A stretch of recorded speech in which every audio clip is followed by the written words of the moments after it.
Hello, and welcome to Board Game Replay. In this series, you're going to be joining us for a post-game discussion where we talk about our experience and feature clips from some of the highlights during our session. Today we're going to be playing Mansions of Madness 2nd Edition from Fantasy Flight Games. This is a cooperative game of exploration, mystery, and horror for 1 to 5 players. During each game, players will be taking on the role of investigators, exploring a mysterious location to unravel its secrets. They'll be collecting weapons, tools, and information, solving complex puzzles, as well as fighting monsters, insanity, and death. They must work together to overcome these numerous challenges, all presented to them by a fully integrated companion app. This app is required in order to play the game and is available for free download on any phone, tablet, Mac, or PC hardware. Now, this app really helps drive the experience to a new level by providing not only a companion for controlling the AI and randomization of scenarios, but also brings deeply thematic story, music, and atmosphere to the game. Now, that was just a quick overview of the game, but it should give you a pretty good feel for what we're about to dive into here. And I think with that said, we're all set up and ready to get started with Mansions of Madness 2nd Edition.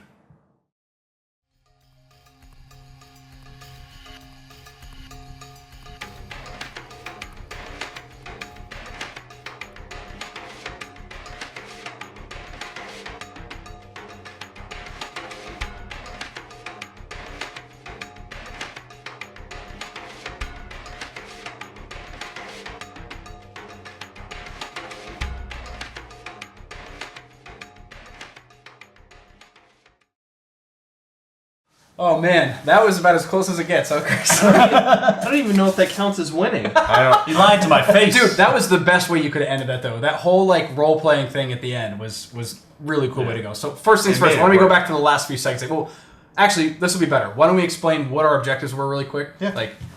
We all went insane, except for Chris.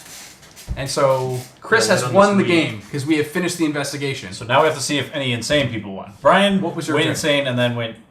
I don't know, we died by insanity. He died an extra time, so... So I was the first to go insane, and I don't know if you guys could kind of guess what I had, but it was restless anxiety. So I kind of tried to play that, but it was for like an hour and a half, and I actually felt my heart racing, and I actually gave myself anxiety because I was doing it too much. Oh, it's amazing. Started getting nervous. So that's committing. So what does it do? It was I couldn't perform any single action more than once.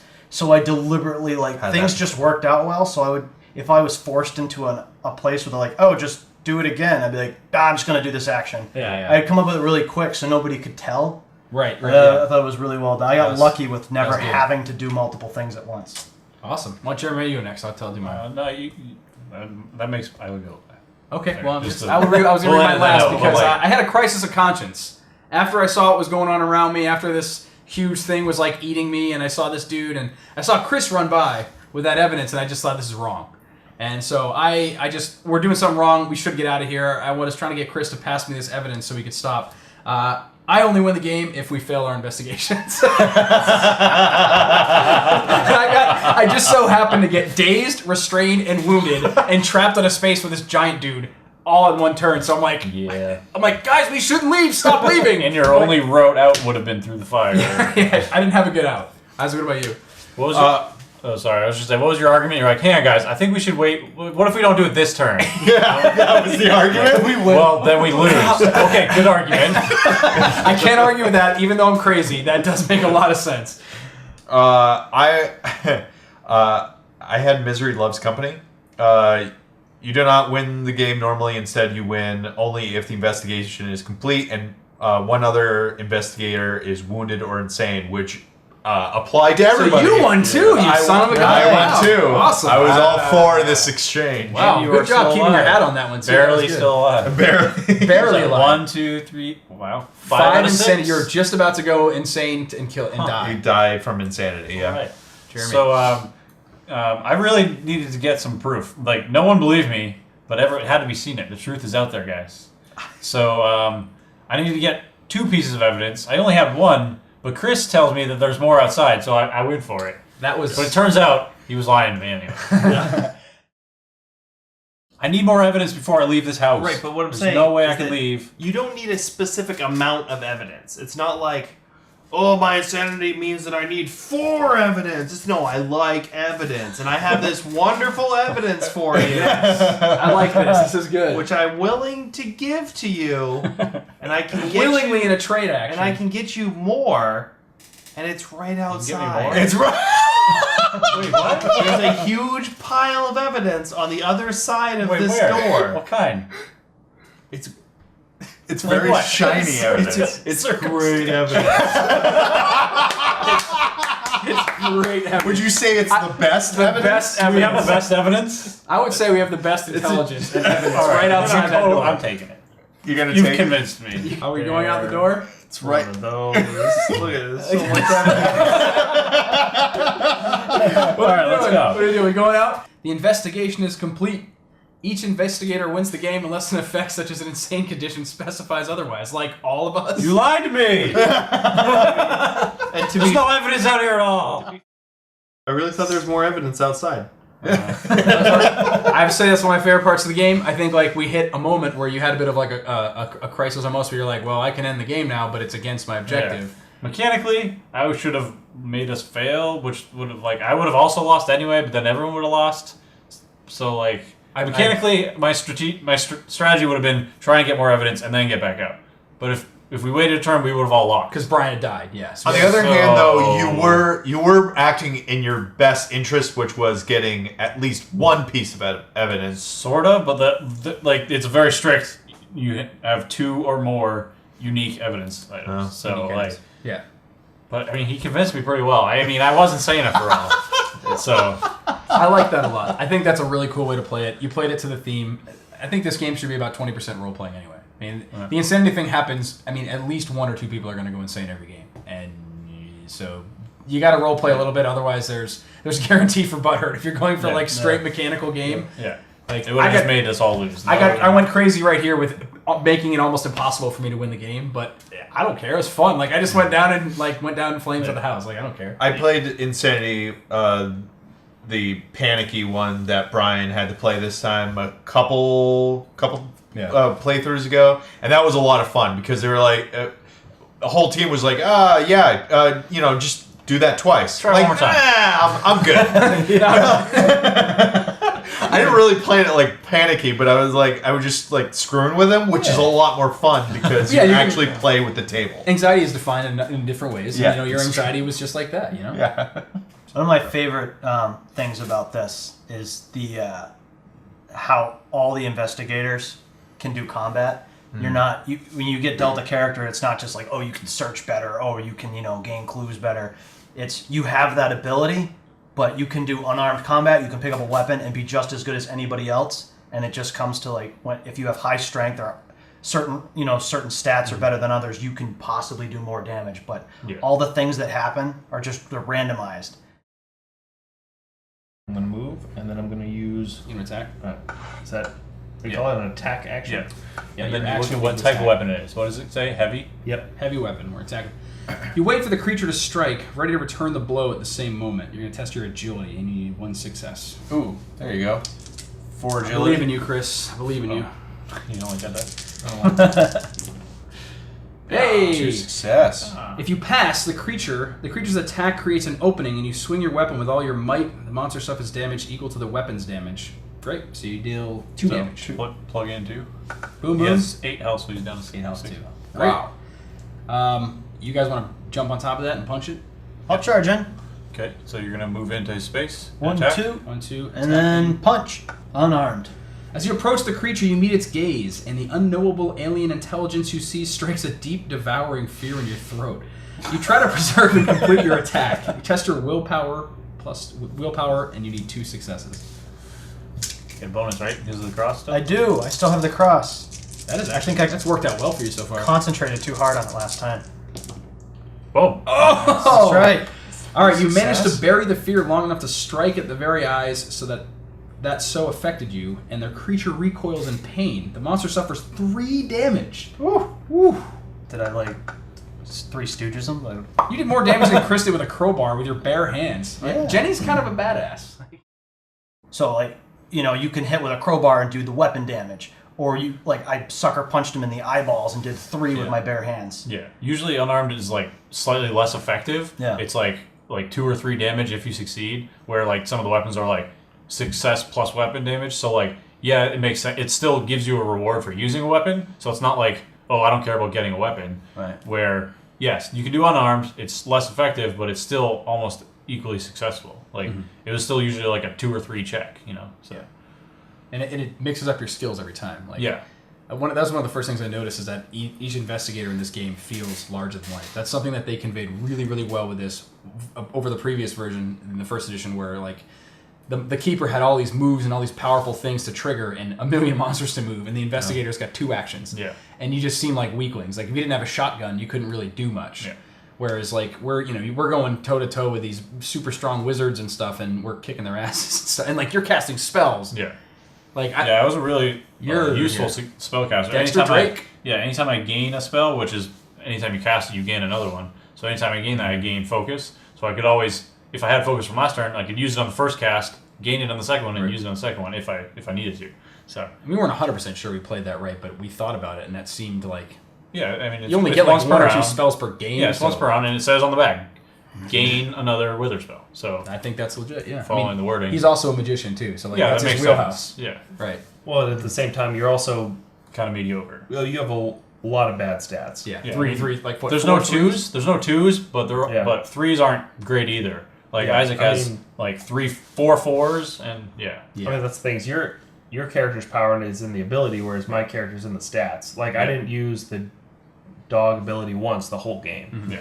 I mean, I was looking for it, but a good situation never arose just because of the in range is blocked by line of sight. Right. Yeah. The only useful area would have been like if it was 3 spaces, it'd be a lot more practical. But having the blocking line of sight makes it really hard to use efficiently. yeah, it would be a lot more useful in like an outdoor area or something. Yeah, it depends on the map and stuff. Yeah.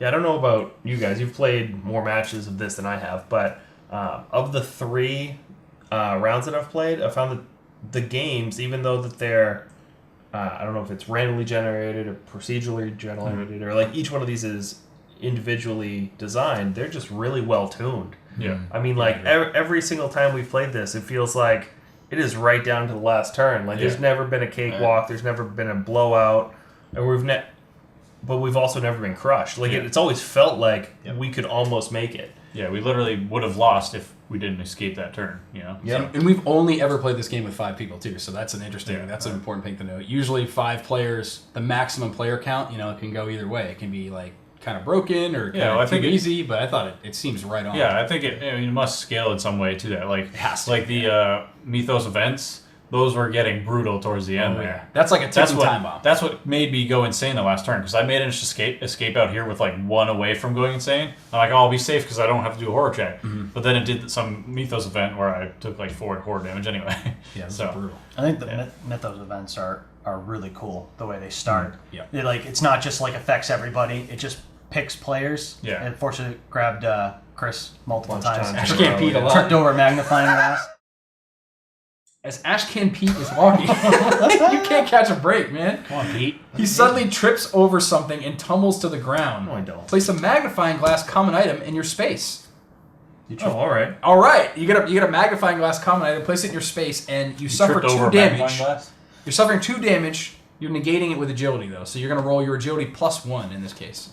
Tripped over a So magnifying 5. glass. I guess. Come on. All set? I think you're Okay. good. No Ooh, damage yeah. for you. Okay, that was kind of awesome. You tripped over a magnifying glass. Like, what the hell is this thing? That's like, Where'd that monster Where go? is it? Boom. that's very You symbolic. said of to place it being, in your space, right? that's very symbolic of being the worst investigator ever. Literally trip over a magnifying glass. That's great. Like you just start suffering random things, and then it starts affecting everybody. But it's not. We didn't really run into the same thing. It was just like a brand new event every time. So it's kind of cool. And Yeah. I like it. The app is so cool. The sounds and like all the flavor. You're able to check things. It's not just like, hey, there's a question mark here. No, it tells you what it is. Yeah, instead of like it's really flipping and cool. saying like do puzzle 6, it's like Yeah. gives you a little bit of a flavor to it. Yeah. Maybe I'm because I've played this game so many times late at night, maybe I'm getting the wrong sense of it. But it seemed like the first time we played this theme or this event this scenario. I remember Jim having to like check this area, whatever, try to dispel the whatever. Yeah, the ritual. The ritual like a million times. Like, and Chris, you checked it 2 or 3 times. Twice. Yeah, I think you only had to do it twice. Jim had to do it like 4 or 5 times. So and I was there too. And yes. Well, it seems like the app kind of like knows where you're at in the game and knows what it takes to actually be able to move forward. It doesn't try to like just wipe you out, which is really nice. Because I've been thinking about that as well, and it's really interesting that the way that the game balances is not readily available. Like we don't know how it's making the decisions that it's making, because I was thinking about that as well, that like the puzzles that we did last time felt a lot harder. They were, for sure. But I don't know if that was because we were doing the puzzles in the earlier round count, or if we triggered evidence inside the thing that made them easier, or if they were randomly chosen. Yeah, and I can speak to that a little bit more too, and keeping it as, relatively spoiler free if you end up picking up this game.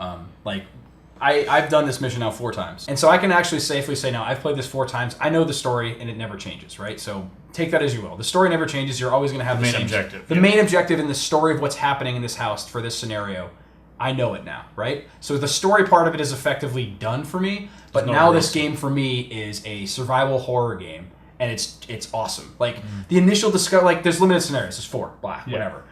But playing this a 4th time was just as fun as the other times, because now that I know kind of like, I wasn't giving you guys all the information, like you were talking about the butler a little bit and other puzzles. And I can tell you for a fact, the things we did affected puzzles we opened. They were easier. There was less puzzles. Like there was all kinds of things that changed based on what we did, because I noticed we didn't do it in the other games. I'll go 1, 2, and then I'm going to search this token. You attempt to unlock the combination lock using the drawers. Tap to attempt the puzzle using... Oh. What did it say? Using what? Using your Our eyeball. first puzzle. So it's an eyeball. Observation. So what we do is we have to get a sequence of 3 numbers. It can be any of these 5 numbers, and it can go in any order. You can use the same number. Yeah. And when you put in numbers and you take a guess, it'll show you what you have correct. Like, that's part of the sequence. And then if you have the star, it means it's in the sequence and it's in the correct order as that's right there. So one of them is. I'll It's start not out with going 1, to be 2, in 3. a specific order. Yeah. 1, 2, 3. I'm going to start out with 1, 2, 3. Take a since guess. So that doesn't help much at all. Well, we know 1, 2, or 3 are part of the sequence. That's all we know. Yeah, and it could be 3 3s, 3 2s, Could 3 be just 1s. Yeah, that's right. So it really doesn't tell you much. No, there would be 3 magnifying glasses if that no, was because there's correct. only 1 3 there, so it's only saying one of them is correct. Right. That doesn't tell me a lot. It tells you that you're probably more likely with 4 than 5. Oh yeah, you're right. So I would try like 4 5. 1 4 5. Yeah, or 3 4 5, 1 4 5, whatever.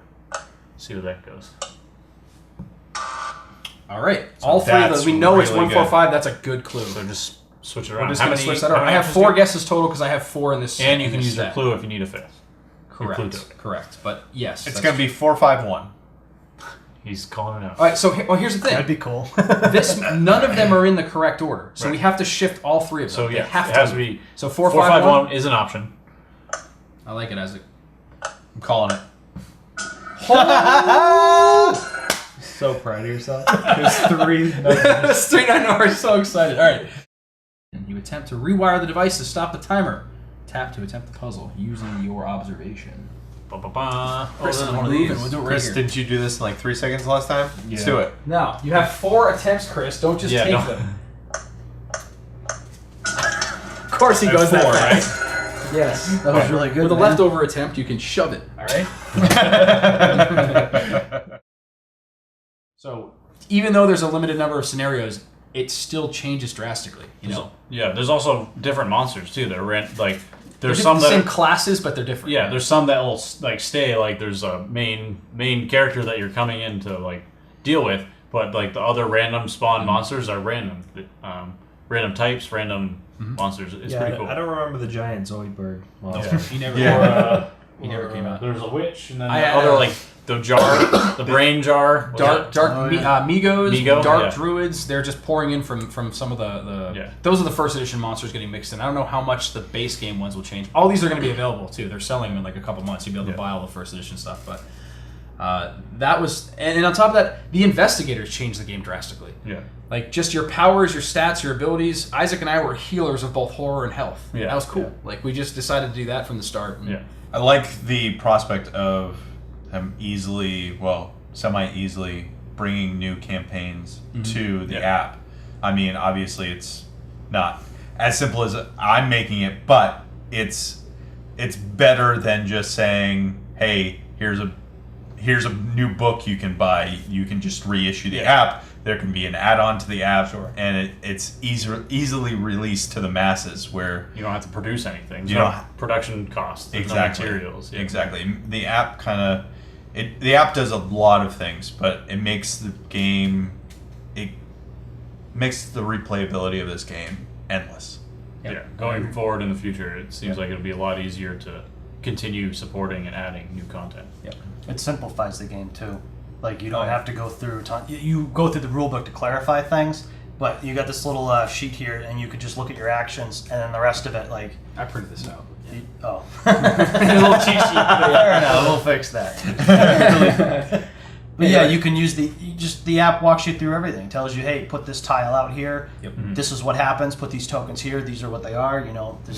It's just follow the instructions. It's nice. Yeah, and to Chris's point too, it does all that background stuff that you don't know what it's doing, and all that randomization, all that coming up with different stories. That to me is one of my favorite parts of the game. Is again, we said like your heroes feel larger than life, and I love reading. Like I love hitting that button and being like, well, what's going to happen now? Like I don't have to shuffle a deck of cards and deal out one and hope it's like, what's the effect on this one, like the original game. Chris goes in running with an axe, and I'm like, what's the story that we're going to tell this time? Like it always has potential for being fun and crazy. Yeah, I'm gonna wither that guy. Same guy again. Almost almost full. With the spell. You press your palms together tightly and whisper over them the arcane words. Test your lore for 2 successes. Yeah. Nailed it. You pull your hands apart, and a cord of crackling energy reaches out, ensnaring your foes. Any number of monsters within range suffer damage equal to the spell's damage. Divided as you choose. Divide as you choose. How much? Wait, equal to the spell's damage? Spell's damage. I'm gonna do 1 to this guy and finish him. Yes, and then 1 to that guy. Awesome. So 1 to him, and then go to the other guy. He's dead. Dead. That's awesome. That's like a chain lightning spell. And then, I think the best part too. I think we may have mentioned in our Gen Con recap, but the best part is between this and the other one is you start with one room, and every door you open, you place the tile then. Yes. So you don't get to see what the building looks like because you're actually it feels a lot more like you're actually exploring the mansion versus you see the whole mansion laid out like you're looking at a blueprint versus you just kind of show up and be like, what the heck's going on? Yeah, especially with the tile randomization, you don't actually know what you're going to get. Yeah, every single time. It's not the still same exploring. map. Yeah. There might be a set number of possibilities for a particular room or map setups. Yeah, or there's there's always a bedroom somewhere, but that doesn't mean it's going to be in the top left corner or top right corner. Right. Yeah. I can definitely say this is skyrocketed to. This game only came out with a week's notice before Gen Con, and it was way number one, my most anticipated game, despite everything there. And just because I love Mansions Madness so much, it was the first game we ever bought, and probably the first real big, huge 3-hour board game we ever played. And I always a couple of times we played, and we got that awesome feel of the creepy mansion and going crazy. But it was could go either way.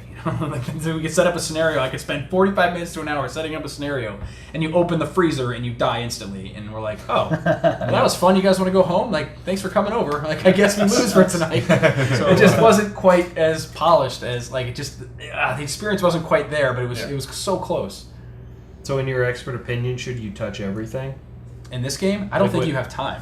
When you're running through the mansion? Yeah. Can I go talk to this guy again? Yeah. He's just hanging out there. You could. He actually had more things that he was running. See, I don't know. Again, I'm not trying to spoil too much, but there were still things happening. Still things that we could have done. We didn't touch everything. And I think even though I played it 4 times, I still don't know all the outcomes. I still don't know all the tile sets. I don't know all the monsters that can pop out. I don't know. This is only one of the missions. This is the first one. We've actually played the third one, which is a pretty long one, and we actually played it side by side at Gen Con with our copy and Jim's copy right next to each other, and our experiences with it, the map layouts were identical. So for that particular scenario, it was very similar. Yeah, I don't know. I don't remember if they were identical or. It wasn't identical. They were It was pretty slightly So we off. also didn't include the original tiles. Yeah. We so didn't have that first could have edition. Yeah, changed it exactly. as well. So like, well, the 2 second edition copies we were playing side by side, the same scenario, and It's very similar. the setup was very similar, but the actual game experience was different. I remember like we lost, and we're like, oh, we lost because of this, and we went over to you, and you guys were like, oh, well, we're about to lose because of this, and it was totally different. So like,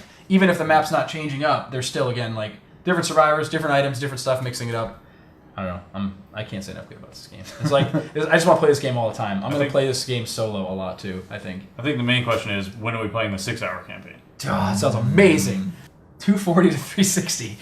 Oh, that sounds amazing. And they just fixed the.